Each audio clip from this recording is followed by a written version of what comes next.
I'll never forget the way she chortled that night. We were sitting on contrasting edges of the mattress, me scrolling through my electronic mail, her engrossed in short video clips, when I finally punctured the stillness. "It's been 2 months, Alara," I articulated softly. "We're espoused. We should at least be attempting to re-establish a connection." She glanced upwards, offered a smirk, and then guffawed, a short, malicious laugh that pierced deeper than any dispute ever could. "You're not sharing my bed," she declared scornfully, as if it were a jest. "Not until I feel inclined. Manage that." My abdomen coiled. This was not the initial occasion she had dismissed me, but this evening felt distinct. There was no rationale, no hint of an apology, just a rejection, as though my requirements held no significance. I didn't retaliate that evening. I lay awake gazing at the ceiling while she snuffled gently alongside me. An abyss of silence lay between us. The subsequent morning, I endeavored again to converse with her, to fathom what was occurring. "Elara, this isn't solely about carnal connection," I stated. "It's about us, about intimacy, about operating as a cohesive unit." But she merely rotated her eyes. "You're so theatrical. Not everything revolves around you." That day, something within me altered. For several weeks, I'd implicated myself. Perhaps I wasn't exhibiting sufficient patience. Perhaps I wasn't appealing enough. Perhaps I wasn't exerting enough effort to make her feel cherished. But now I comprehended it wasn't about me in the slightest. It was about regard, or rather the absence of it. I began noticing other elements too. The manner in which she devoted hours to messaging and tittering at her telephone, but barely uttered a word to me. 2 words to me. The manner in which she abruptly stayed late at her occupation, returning to our domicile smelling of a different fragrance than the one she typically used. I assured myself I was fantasizing, but deep down I knew I was not. The ultimate breaking point arrived one Friday Eve when I eavesdropped on her telephone conversation in the kitchen.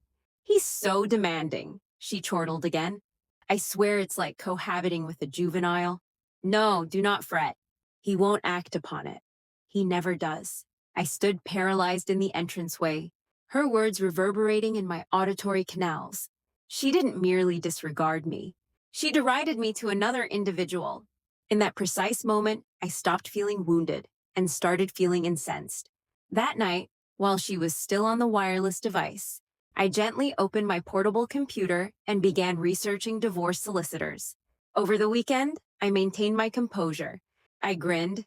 I prepared the cafe. I behaved as though nothing had shifted. But internally, I was concluded. My instinct informed me there was more afoot, and I was not going to disregard it any longer. On Sunday, Alara declared she was meeting an acquaintance for a mid-morning meal. I observed her getting ready. Full cosmetics, a brand new frock, high-heeled shoes she hadn't worn since our nuptial celebration. My stomach clenched, but I merely nodded and said, "Do enjoy yourself."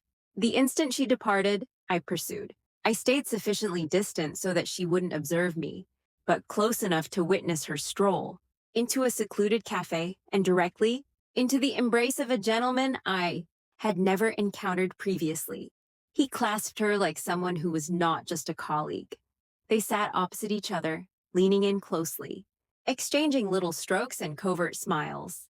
I didn't storm in. I didn't create a commotion. Instead, I produced my mobile phone and began recording. 10 minutes of indisputable proof, every giggle, every touch, every surreptitious glance. When she finally kissed him farewell in the car park, my chest felt like it was ablaze. But I had what I required. That night, I waited until she returned home.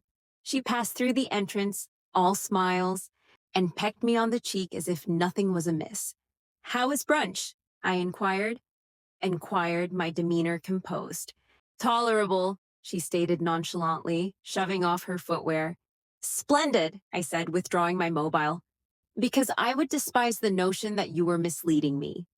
The color drained from her countenance as I commenced the playback. Her chuckle, her hand gently stroking that gentleman's tresses. It all unfolded with absolute clarity on the screen. She parted her lips, but no utterances emerged. "Alara," I stated gradually, "do you comprehend how humiliating it is to be derided in my own residence, in my own nuptial bond, and subsequently discover this is what you've been perpetrating behind my back?" Her hands trembled as she reached for the handset. "It's not what it appears to be."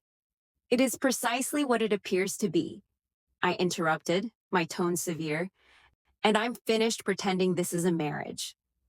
For the first time, I observed terror in her eyes. She attempted to grasp my forearm, but I stepped away. You perceive this as amusing? I asked, my voice quivering with fury. You won't be giggling tomorrow.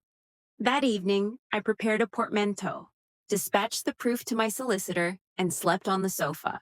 Not because I was compelled to, but because I desired as much separation from her as feasible. The subsequent morning, I didn't bother with breakfast or idle chatter. When Alara entered the kitchen, her eyes were crimson, as though she hadn't slumbered. Might we confer? She asked gently. I didn't lift my gaze from my coffee. We conversed last night, I stated curtly. Now is the juncture for action. She seated herself opposite me, her hands twisting anxiously. It was an oversight, she whispered. It held no significance. I finally observed her. Alara, you mocked me. You ridiculed me. And then you deceived me. It held sufficient significance for you to jeopardize our entire nuptial bond. Her voice cracked. I can alter, I vow. Just don't abandon me. I shook my head. You made this resolution when you elected him over us. I am not going to be the gentleman who pleads for fragments of affection. Her tears emerged. Her weeping came more intensely now. She seized my hand, frantic. You cannot just discard everything we've established. I retracted my hand unhurriedly. You already have, I said. You chucked it away. The initial instance you resolved to be unfaithful, and every subsequent time you ridiculed me for caring about this nuptial bond.